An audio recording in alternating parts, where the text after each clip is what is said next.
and starting the webinar.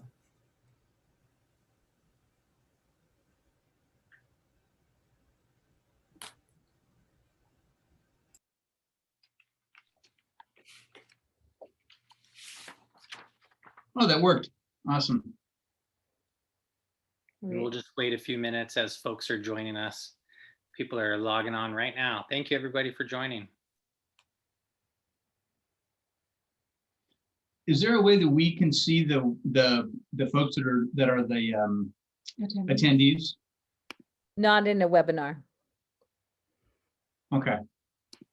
If you click participants at the bottom, you will have two options. You can click panelists or attendees, and then you can see kind of names of people who are here.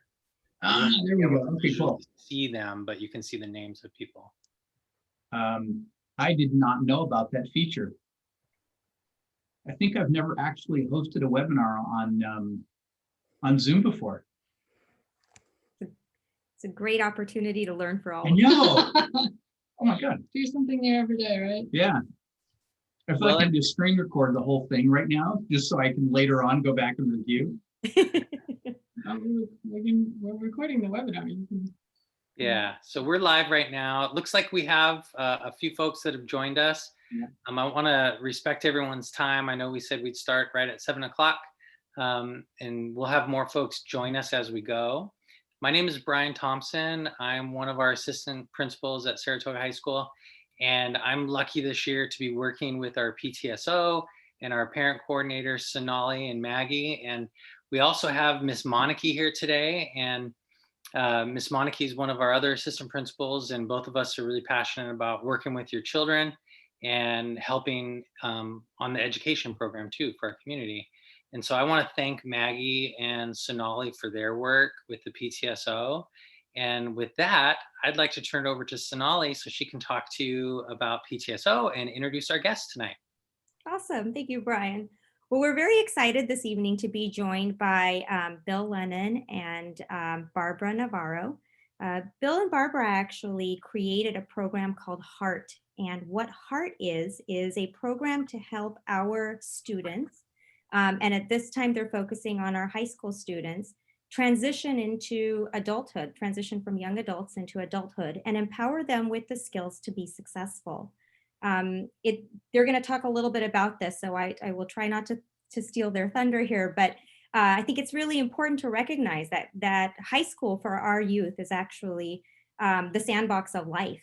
And as they transition into the real world, both first step college and then thereafter, it's important to recognize that there are a lot of skills that they develop along the way. I think COVID has provided a venue for challenges to blossom, right? And we're seeing that in our own youth. And so the program that they've developed, HEART, is actually, it's actually tailored to help develop that skill set, to help our youth to recognize what those skills are and recognize some of the biochemical principles around it, the social principles around it, and then help them to actually build a skill set so that when they do go to college and onward, they are confident, young, successful individuals. So with that, Bill and Barbara would love to hear a little bit more. Thank you. Thank you. Thanks for the introduction. That was great. We would like to just give a little bit of background as well. That might be helpful before we get started, just to give you a sense of where this program came from and how it kind of developed, where the idea came from. I work at El Camino Hospital in the Aspire program with middle schoolers, teenagers, and young adults. And I work with people who are dealing with depression or anxiety, and I teach them the same skills in the hospital that are pretty much in the HEART program. And what I noticed as I was teaching, as I was learning the skills to teach to my patients, I realized that I was actually starting to use the skills in my own personal life, and that I was benefiting both professionally and personally from the use of skills. And that's kind of when I realized that these skills are not just for people that are in the hospital, they're for people from all walks of life at all stages of life. And that's when Bill and I started talking more about them. And it turns out he has his own story around skills. Yeah. So my name is Bill Lennon. I've been working in Silicon Valley for a bit over 20 years. Stuff that I've built has helped companies ranging from Google and Walmart all the way down to local small businesses. I started learning this skill set about 17 years ago when I got a big promotion. And it turned out that I didn't know about the clinical side, but I started gathering these skills in the real world. And they have consistently helped me get my teams to do things that people said were impossible. And Barbara was asking me kind of how I did that. And when I started to explain it, she said, "Oh, that's the skills we teach in the hospital." And I said, "Okay, great. Now I've got a much more interesting framework to use and a set of tools that I've fleshed out because of combining my very real world pragmatic, here's how to get my team to improve their coding throughput by 50%, and Yeah. how to not be depressed and anxious." Yeah, it's both ends of the spectrum. Yeah. And really, that's what we want to talk about today. So without further ado, we'll start on our PowerPoint. If you want to pull that up. Let's go jump into the screen share. Let's see if I can do this the way I want to. That one, and where's Firefox? There we go. Apologies, I'm not as good at Zoom as I really want to be. Practice. Yeah, okay. Let's go over there first. We'll hit the present button and Yay. So, cool. all right. So we've already introduced ourselves. Let's start with the big idea in a dozen words. So there's a comprehensive set of skills for college and career success. This is really what we're talking about, is a set of skills for these places and beyond. Are those, we can see all these faces down the side. Do you guys see those as well? Are they getting in the way of your seeing the slides? Folks, guys- people have the ability to move the visual on their own. Okay, got it. Yeah. Okay. All right, Cool. sounds good. So now if I just learn how to use, there we go. Awesome. What do you think the top 5 business skills are? According to US News and World Report, these are the skills that companies are most looking for: communication, negotiation, leadership, management, critical thinking. No offense to our awesome academics there, but how many of these are actually taught in a normal high school curriculum? Yeah. As parents, you have a bunch of great skills. These are skills that drive your career success. They're often not consciously learned. They're frequently taken for granted. And they're often assumed to be learned automatically. These skills are critical for your success, as well as success around your career, your relationships, and generally in life. From my own experience, I had some skills. They weren't consciously learned. I did take them for granted, and I had no idea how I had learned them until I really started to drill down on this stuff. Now, we're going to put a little survey into the chat.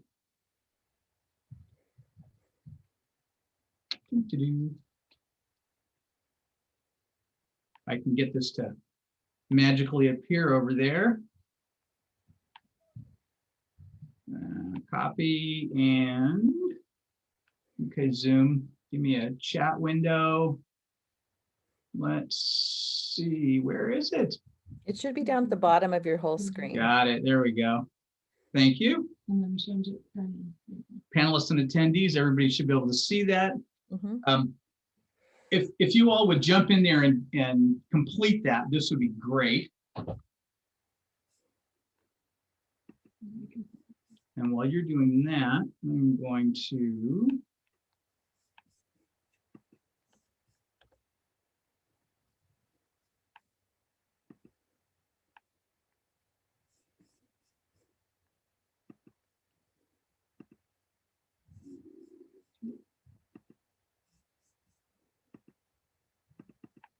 get the other one we want. I feel like we should be playing the Jeopardy soundtrack in the background. We can just talk about it. So basically the first, oh, we've got the responses coming in, so we can try Nice. this way. So the first question is about if any of you have ever had any of the work challenges that are listed. And the second question is whether or not you know anybody else who has had or is currently having those work challenges, right? And it looks like a bunch of people have felt overwhelmed. A bunch of people have felt like they're stuck, you know, in the role that they have currently, or have concerns that they're not good enough, maybe to move to another role, right? That those two come kind of together. People have struggled with, you know, how to manage difficult colleagues. What we think of as a difficult colleague, they probably think we're difficult too. And then also, you know, when we want leadership to change their behavior or, you know, influence them in some way, or if our team isn't working very well, those are other areas that we have experienced, as well as we know that other people are experiencing, right? So these are pretty common work challenges.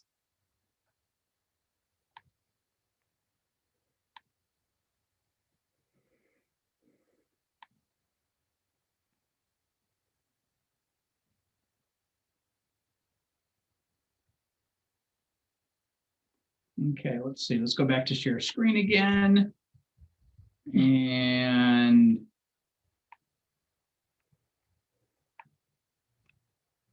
share. And So those, okay, present. I know I've got to hit every button along the way. Yeah. Okay. I wonder how they do it at Apple. Yeah. So clearly, some of those work challenges, overworked, stuck in a role, difficult colleagues, team not performing well, wanting to change your leadership and not feeling good enough, that, by the way, is known in some circles as imposter syndrome. These challenges can all be addressed by a foundation of skills, and they include self-awareness, knowing what's going on with yourself so that you understand how you're you know, contributing or responding to difficult colleagues, being overworked, being stuck, are the thought processes that are involved, what we're doing to affect leadership or what we're not doing. Regulating, self-regulation being able to handle the emotions that we feel in the situation and how our emotions affect our thoughts and our behaviors. Being aware of what's going on with other people and why they may not respond in the way we want them to, and how to improve the response that we get from people and the way we influence them. And then finally, you know, the responsible decision making that, or, you know, effective decision making even, in terms of work challenges. These are all different skills foundations that we learn over the course of our lives. And again, are we getting these in high school curriculum? Not to offend the high school teachers, right? So the question is, why are we challenged by these life skills? And the answer to that question, that so many of us are challenged by, is because they're not learned explicitly. We don't teach them anywhere systematically. We pick them up through things that we do, right? And because of that, some people learn some of the skills on their own. Very few of us learn all of them. And like Bill said, very few of us realize that we've learned specific skills. We don't have names for them. We just know that there's something that we do. And sometimes we do them by habit, so we don't even realize when we're doing them. And sometimes we do them in some areas of our lives and not other areas of life. So you might think about, you know, how you respond with a difficult customer or a difficult staff member versus a difficult child or a difficult spouse. Very often we handle people differently depending on the situation, and we don't pay attention to how we're doing that. The good news is that these skills are easy to learn, and they are proven to improve the quality of life in a positive direction. So, survey number 2.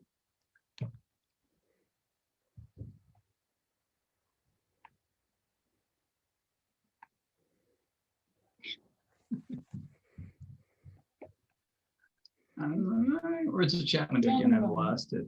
Down at the very bottom of your screen. There we go. Okay. Survey number 2. Thank you so much for playing along. We appreciate it.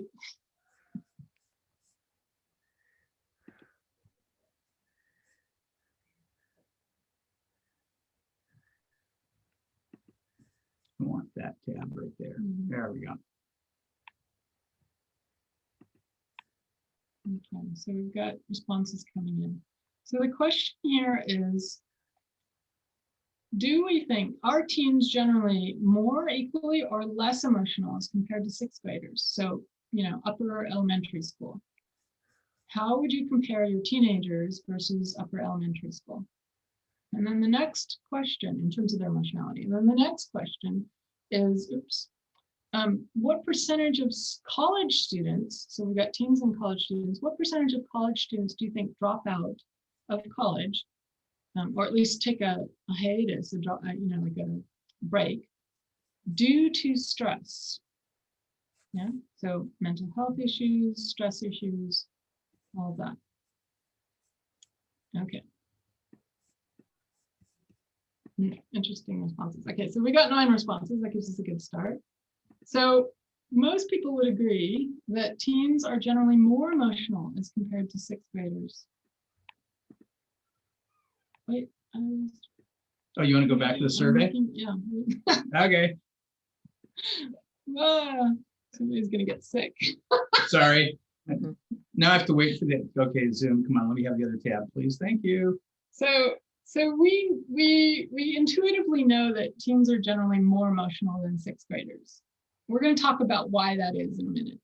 But we know that when we go through the different years and the different life stages of our lives, some eras, some time periods are just more emotional, right? What's going on with that?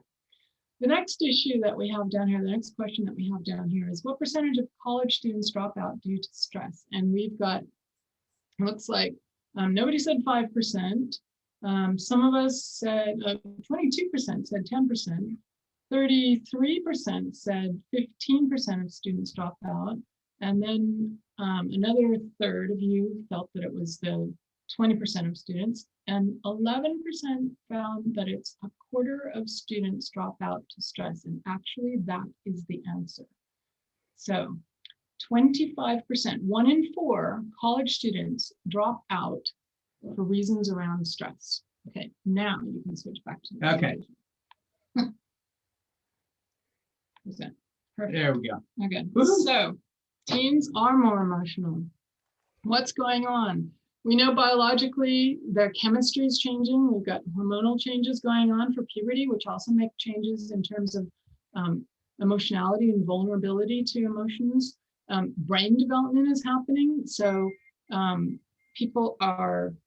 high school students are changing the structure of their brains, and the changes include developing their prefrontal cortex, which is their thinking and their reasoning. But because they're in sort of this limbo point where they're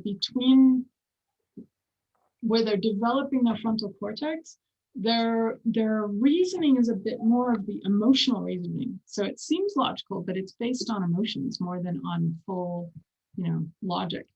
So also from a psychological perspective, we, by the time we're teenagers, have developed some thinking habits that may or may not be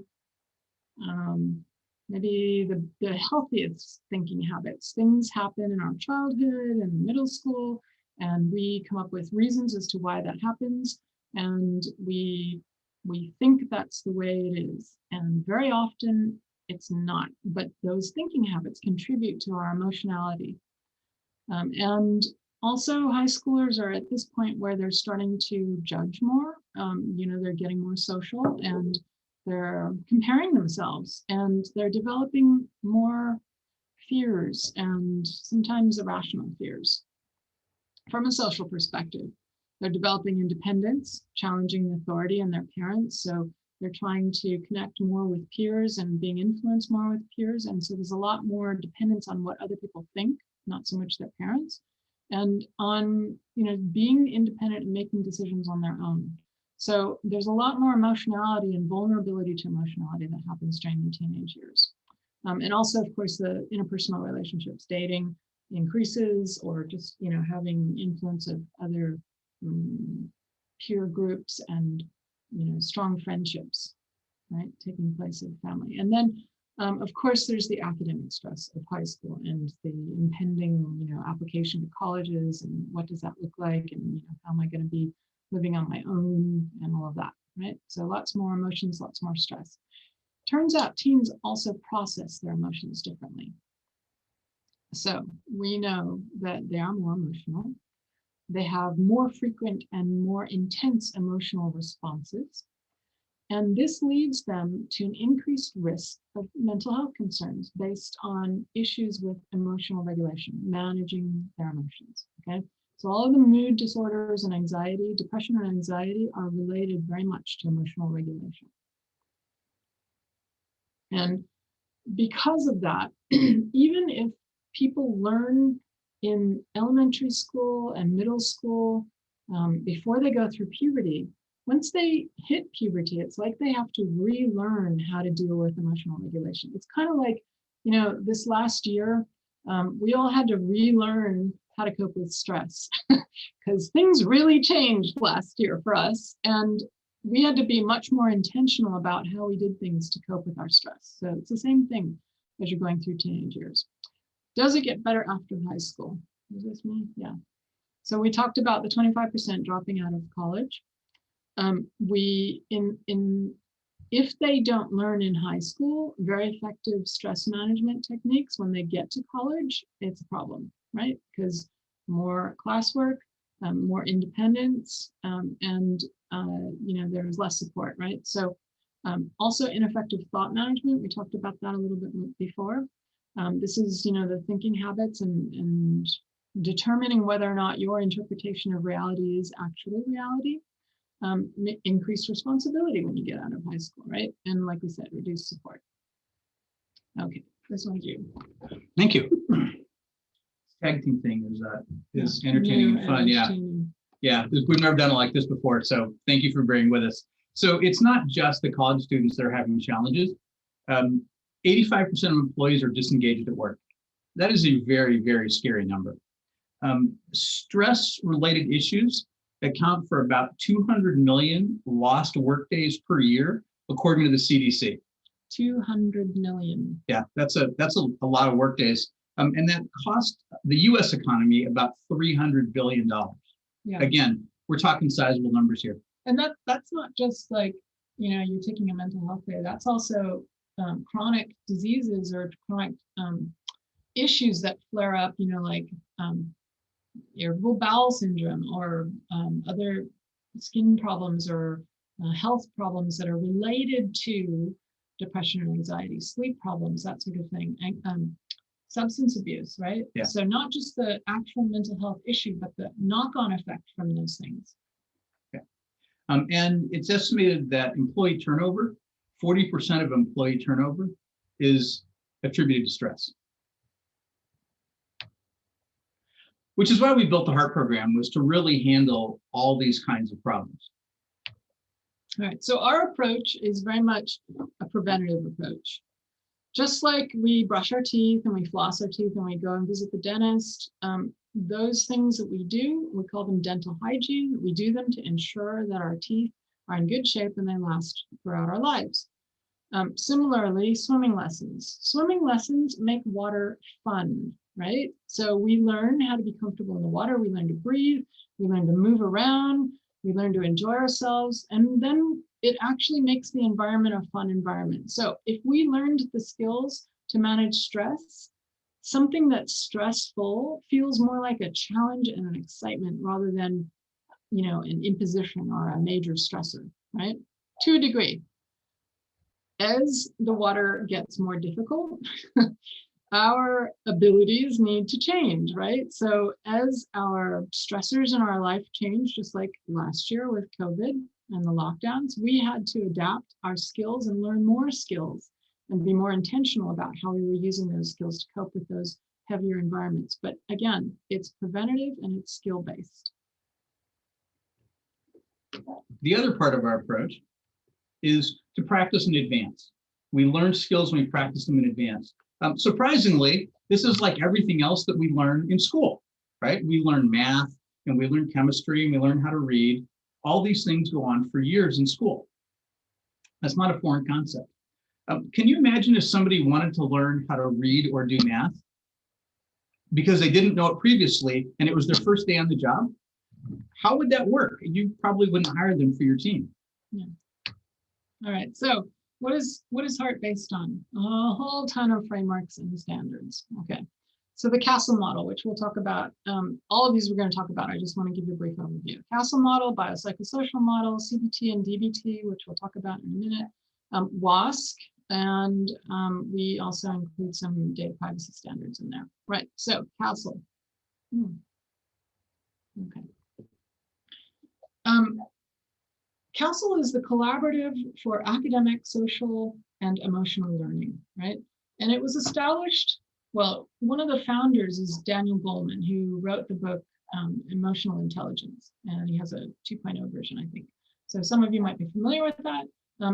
The foundation of CASEL, the framework for CASEL, is this self-awareness, self-management, social awareness, relationship skills, and responsible decision-making. This should sound familiar to you because we just announced those a few slides ago. What's different for us, okay, is CASEL focuses on a whole bunch of things around those skills, including what happens with families and caregivers, what happens in the community, how do we support all of these things. And because the HEART program isn't really addressing everybody else, it's really focusing on the individual and what can the individual do to improve their situation, okay? And because of that, the way we've sort of modified our social emotional learning is that we've taken all of those skills and sort of reshaped their order. We believe that self-awareness and self-management are the foundation of all the rest of the skills. You cannot have good relationship skills if you don't have good self-management skills, and if you don't know what's going on with you. So if you get to Friday and you know you're tired and you've had a bad day or a stressful week, and you come in and your spouse starts talking about some difficult thing and you blow up at them, well, that was self-awareness and self-management, right? Those skills are skills that you could use to improve your relationship by not talking about those on a Friday when you're grumpy and tired and hungry. So those are good examples of the foundation of self. This is the way we've structured the HEART program. We start out early on with self-awareness and self-management, and then we develop into the other skills. The biopsychosocial model, we talked about this, we mentioned this in the list. So in mental health and also in medicine and health psychology and human development, like teaching, really, education, we look at an individual through a lens of what affects them biologically, psychologically, and sort of socially and environmentally. So all these different factors are involved in an individual's mental well-being. And we touch a bit on a lot of these different factors in terms of what the individual can control throughout the HEART program. So biopsychosocial model, part of our curriculum. Other curated,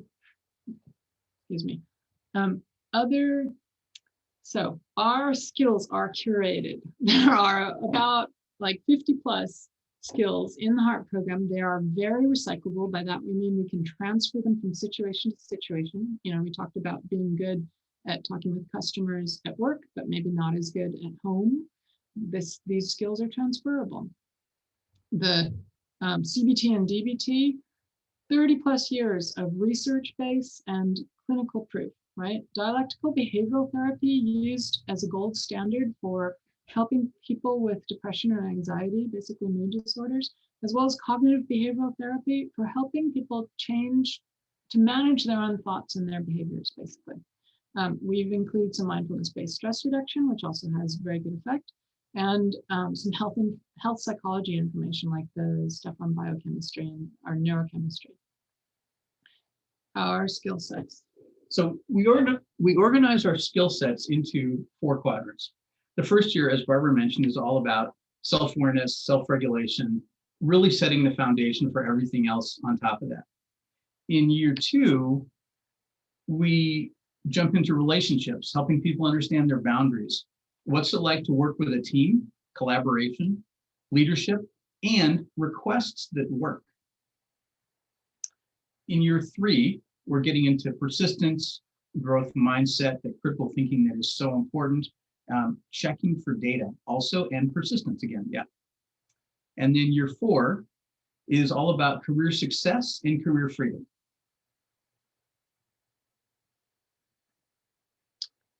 Right. So let's take an example challenge, and we'll show you how the heart system works, how the heart program works, addresses it.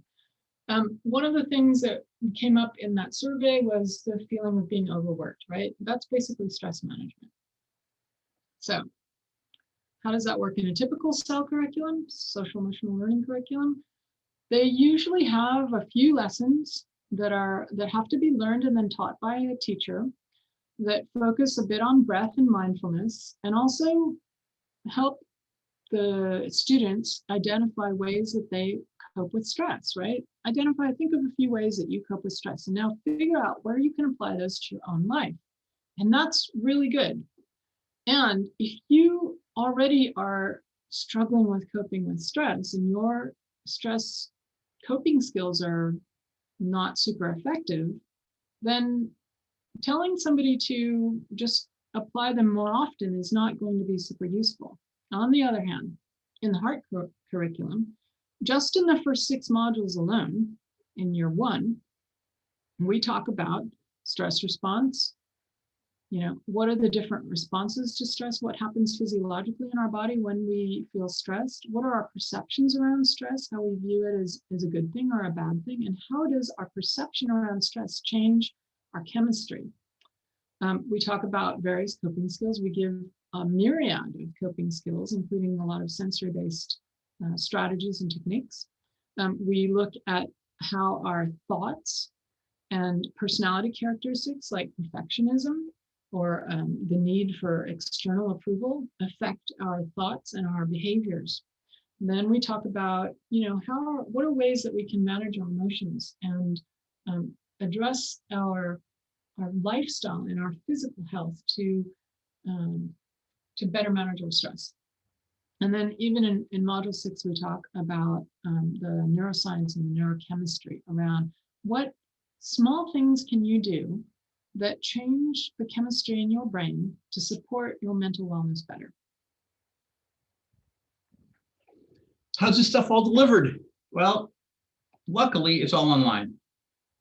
Before COVID, we had already decided to go online, and so that made it very, very easy for us. Everybody has their own individual accounts.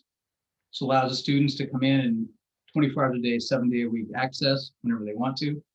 And the content itself in the curriculum is short videos, quizzes, guided exercise, and some writing reflection prompts, all of which they get to do on their own.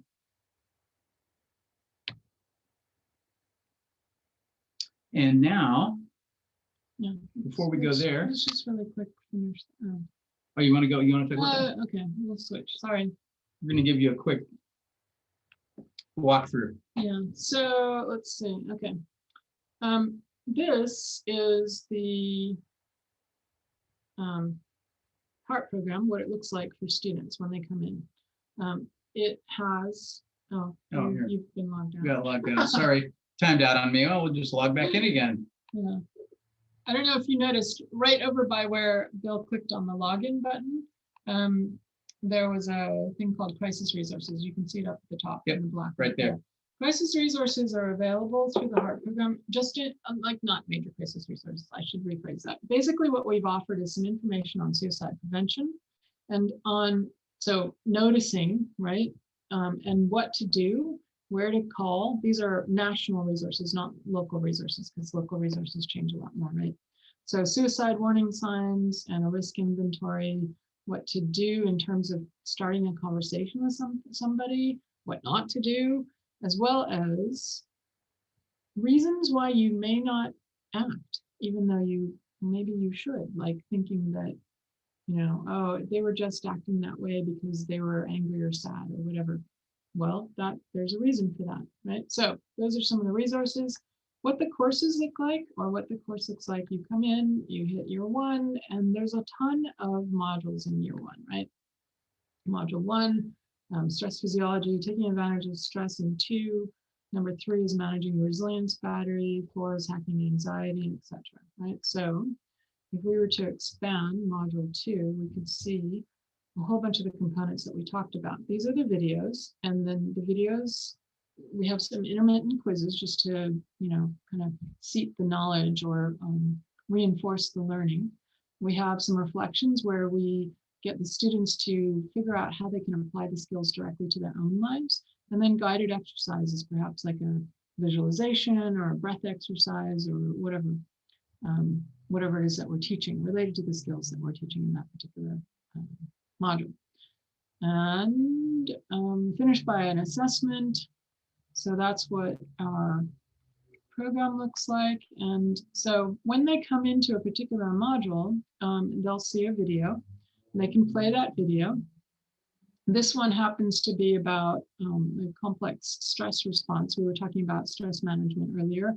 And here we're talking about, how is it that we can view our stress responses and view them in a different way, that maybe rather than being fight, flight, and bad for you, toxic, or that sort of thing, it's actually an opportunity to be excited and rise to the challenge and use all that energy as what you need to perform better. Or maybe it's an opportunity like this last year has been to tend and befriend, to reach out to others around us, strengthen our support networks, and connect with people. Or maybe it's about, improving our brain function through stress. So these are actually ways that we can respond and benefit from the hormones that are released during stress. So that's an example of what our program looks like. And let's go back. Where do you want to go? Go back to the slideshow. Sure.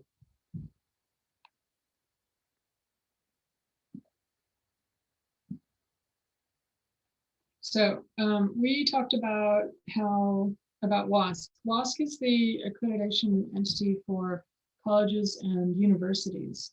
I think it's Western. Yeah, they do. Yeah, so I think all the high schools in California, as well as other states around here, are all West Coast. Yeah. West Coast. Yeah, they're all WASC certified. Carrie knows what the certification looks like every few years. And we have applied to become certified by them so that our curriculum actually could be a credited curriculum inside for students that are going through the program by the high school.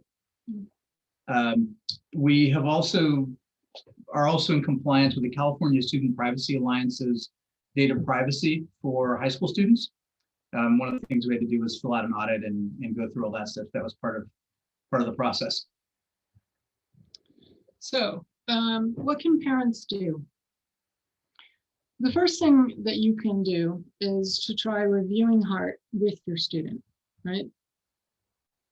I recognize that this is sometimes difficult. It's hard to get your students, your kids to sit down with you and share whatever it is that they're doing at school. So the alternative to that, or a corollary to that, is you can get your own heart account. So we're happy if you reach out to us at hello@heartprogram.com. Yeah, we'll put it in the chat, and we'll put it up in the chat.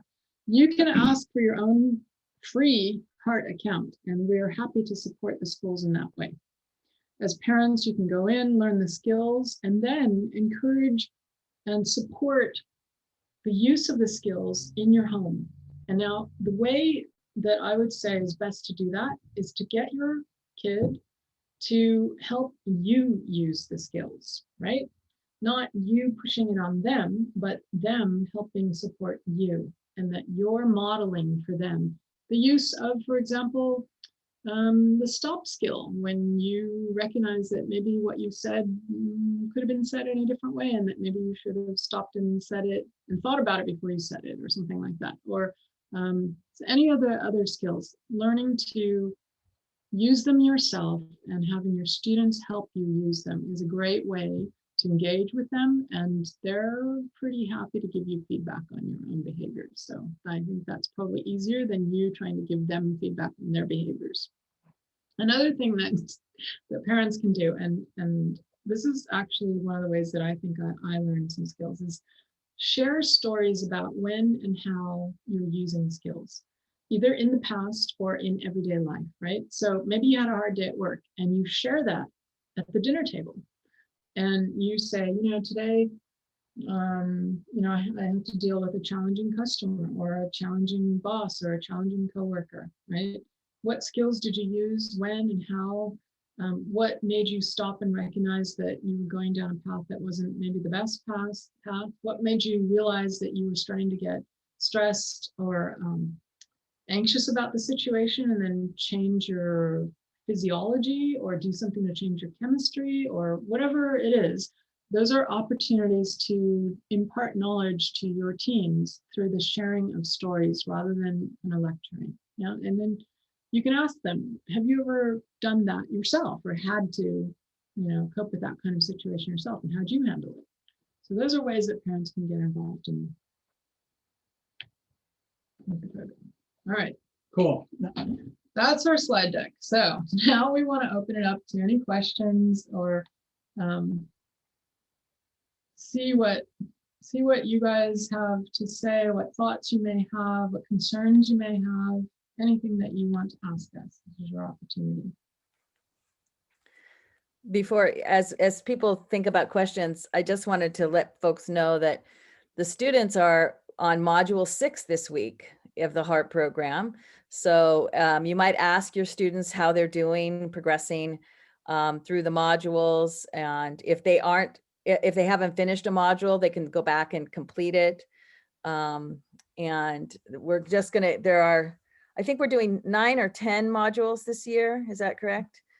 And so in the Friday newsletter, there's usually a synopsis of what the week's lesson was during advisory, and then some suggested discussion topics or questions. So feel free to use those as well.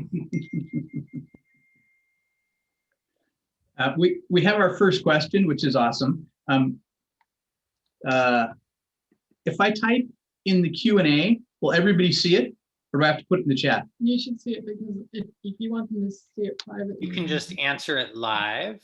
Yeah, so it's so hello@heartprogram.com. And if you want to learn more about the HEART program, you can obviously go to www.heartprogram.com. And HEART is spelled H-A-E-R-T. Or Bill, you can also type it in to the chat to all panelists and attendees. Yeah. Yep. So it's in the chat. Everybody should be able to see it. Somebody's asked, is Wednesday advisory enough time to cover all the modules? Okay, so in answer to that first question is each module runs 20 to 30 minutes. And so it is possible to finish a module in Wednesday advisory. Having said that, it's also possible to break them out. Some schools just do, like a couple of topics one week and then finish it off the next week, that kind of thing. Let's see. Also, do the students get an opportunity to interact with teachers and classmates about what they're learning? I think that's Carrie. I think maybe you want to answer that, or Brian. How are teachers handling the modules? Yeah, it really, at this point, it's kind of a hit or miss. It depends on if the teachers are engaging. A lot of them, you can imagine this is something that an English teacher or a social studies teacher might have more interest in having a whole group discussion around. There's some comfort level issues with like our math and science teachers. This is not, it feels like it's outside their domain, but we encourage all of our teachers to take some time to talk to the students about the different topics. And so it sort of depends on one of the reasons that we're moving advisory from period to period. They're going to get a different experience. So this 6 weeks we're in first period advisory. The last 6 weeks we're in second period advisory. So it kind of depends on the teacher that they have during advisory at this point. That will change next year. Advisory is morphing into a new space next year, and new protocols. So I think we're going to expand that. Our feedback has all been from students. We'd love to be able to talk more to our teachers about this. So hopefully we can. We like that. Yeah. Did we actually answer all of question 2? I think so. Yeah, we did, Bill. Yeah. Okay. I just wanted to make sure. Are all students grades 9 through 12 on the same module, right? So the way it's working this year is because since this is a new program to Los Gatos Saratoga, everybody's doing the same year, the first year, right? Next year, should we run the program with Los Gatos Saratoga, and we hope that we do, the students that had year one this year will have year two, and the first year freshmen will go back to year one. So at the end of, like as the program rolls out, eventually freshmen will be in year one, sophomores will be in year two, etc. Mhm.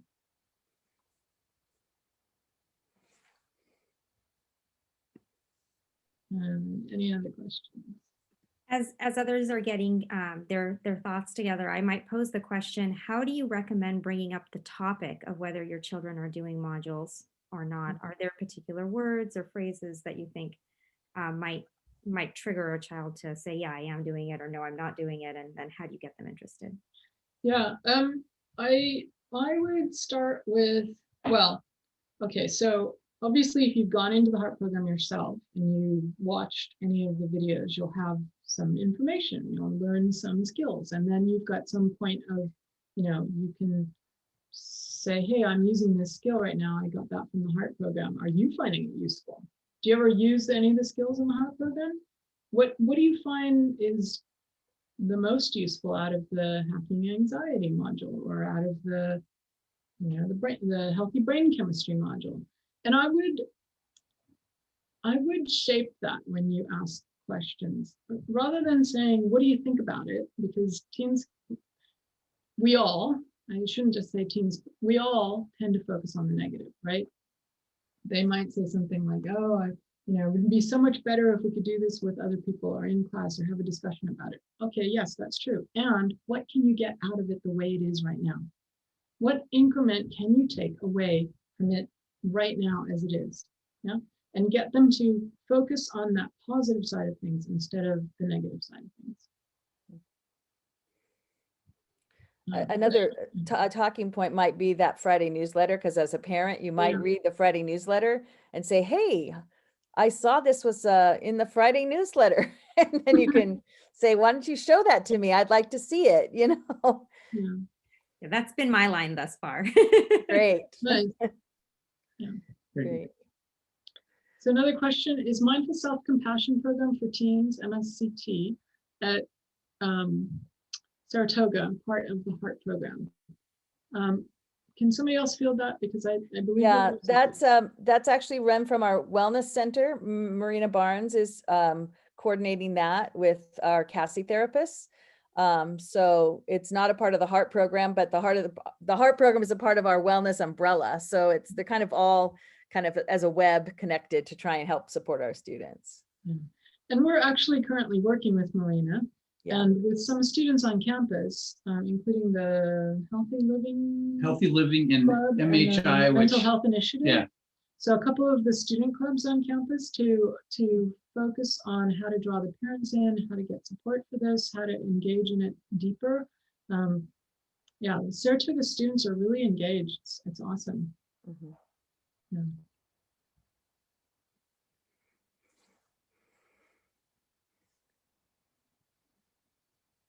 I had questions actually for administrators and parents. If I can ask a question of you guys. Sure. That's gone out of my head. Something about, oh dear.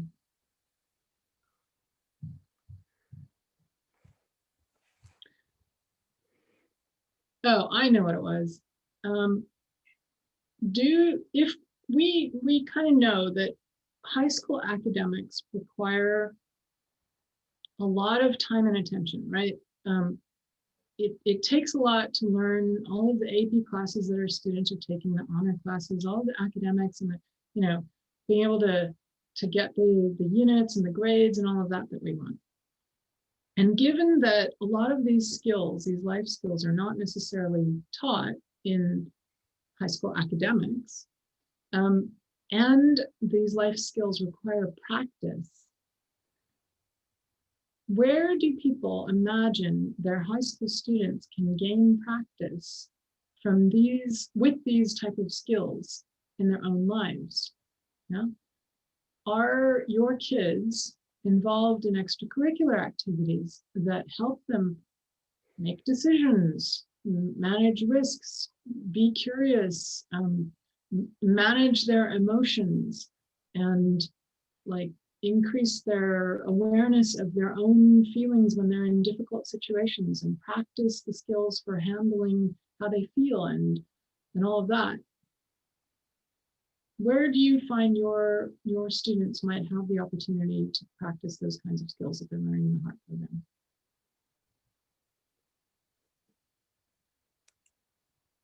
Yeah, I think it's an important question as parents for all of us to think about, that our kids are balancing their academic growth with their personal growth, and having the opportunity to engage in, some level of group activity. I think the MAP program does a fantastic job of that. It's built to some degree built into their curriculum, which is amazing. And I think a lot of the extracurricular activities, which are, regrettably on hold for COVID and for good reason, but things like after school robotics and after school dance and things like that really do provide a venue for kids to practice real life skills and group interaction and some of the emotional stuff that comes up with it. Yeah. Yeah, I think in working with our students and for our parents, we always say it's really important for our kids to get involved on campus and try something different, and find another group of kids that maybe they can work with. One of the piece of information that we know is that our students do really well academically when they leave us. The skills that they have are fantastic. The problem that our students run into is how they can manage all the stressors that come with their social life, and all the other things that happen in college. And so we get a lot of feedback from our student body that that's an area for them. And so, from our perspective, we have a sandbox here at Saratoga High School for your kids to learn those skills and how to deal with moments of frustration. Like when kids are teenagers, they can't put their finger on it, right? They can't identify, hey, this is why I'm feeling this way. And the first time that happens to them shouldn't be when they're at college. And so the more we can work with them, the better here. But the problem that our kids that are unique to them that they run into is, you only have so much time to do all of these activities. And so our activities in clubs, our activities in sports, in drama, in robotics, speech and debate, those are all extra activities outside of the core academic function. And so we want kids to have those experiences, but not also overload in academics. So there has to be a balance. And that's part of the social emotional well-being and the mindfulness we've been working with our kids. So those are the conversations that are really important with your students, is to be able to give them all experiences that we offer so that when they leave us, they've developed those skills that we're talking about tonight.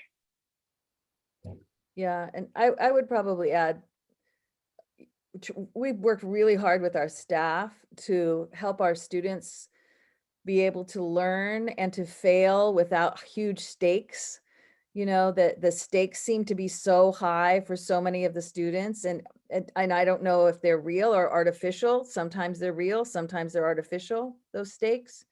So trying to lessen the stakes a little bit even in the academics, so that they can fail and learn from that failure and not feel like that's the end of their chances to do something beyond. So I think there's a lot of energy around how we do even academics at the school.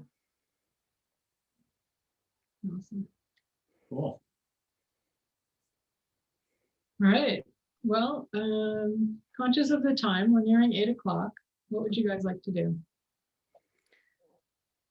Maybe we could leave the chat box open for just a few more minutes. Parents, if there are any last questions, please feel free to put them in there.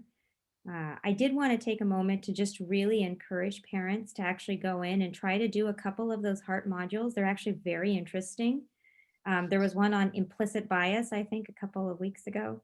Oh, that was the EPIC module. That was the EPIC module. That's Okay. the other, yeah. A different module. Well, yeah. I could just add, I think that one of the things that parents may or may not understand is that the HEART modules, we're doing about 10 this year. We also have 2 other vendors that have different focus or foci. EPIC module is a grade level module. So there was the question earlier about, is it all the same grade level? And the EPIC one, they have 4 different grade levels starting this year, and then those will rotate as well. So that, don't get confused. Just look at the Friday newsletter because you'll see which one we're on. We did, so. Perfect. No, the heart modules are really awesome. There's one more question in the chat. How do I know which module my teen is on? And is there a way to check their progress? I think that's a privacy problem. So we don't have a way that you Yeah. can see your team's account unless you go in, you ask them basically, where are you on, where are you at? You know, Yeah. where is your progress? And you're in your own account, you can see where you're at and what you've completed. So they will know what they've completed. It's obvious, you know, the check boxes are there.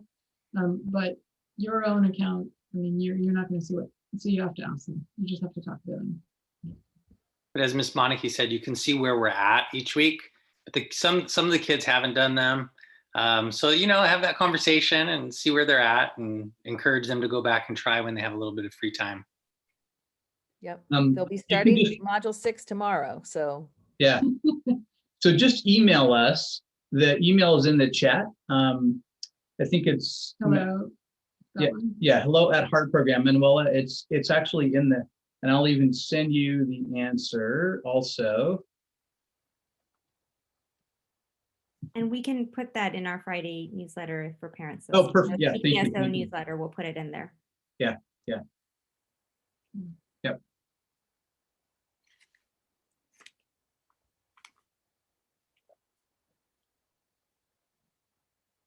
All right, well, I think we're at our time, and I really want to, again, thank Bill and Barbara and Sonali for leading our PTSO. And I do want to, just on a personal note, thank Miss Monike, because our Wednesday curriculum wouldn't be what it is without her work. She's been a behind-the-scenes leader for our entire district around issues of mindfulness, issue of well-being for our children. And like Sonali mentioned, the implicit bias with our EPIC vendor, really wanting our students to understand tolerance. And these are skills that we don't teach in our regular curriculum all the time. And so I think it's fantastic we've been able to do it. And Miss Monike has been just awesome in her work. And as a colleague, I just want to thank her. And again, tonight, what this is about is encouraging you as parents to really connect with your children and talk to them. This idea of being able to not control, but understand their emotions and their self-regulation is important. I had an incident tonight with an adult situation with the bank. They changed their rules and policies, and I'm like, wait a minute, why did you do that? You didn't tell me that. And instead of getting mad, I was like, oh, I'm starting to get mad, but it's out of my control. Like, I can't do anything about it. And I had the metacognition of self-regulation, but our students don't have that yet. And they don't know how to deal with it. So they erupt in different ways, right? And so the more we as parents and adults can talk to our kids about these things that happen to them, it just opens up communication. So I really want to thank everyone for being here and being open to the topic, being open to talking to your kids and communicating with them, because your kids are awesome. I love working with them. I love being part of Saratoga and this community. I think it's fantastic. And the fact that we can have this dialogue is another special part about our community. So thank you everybody for being here. Really appreciate your time. And again, want to thank Bill, Barbara, Sonali, and Miss Monike. So thank you everybody. Thank you. This was Have awesome. a great night. Thanks. Thank Thanks, you. Barbara and Bill. Thanks, Sonali. Thank you. Thank you guys. Barbara Bell, awesome. Thank you. Thank you.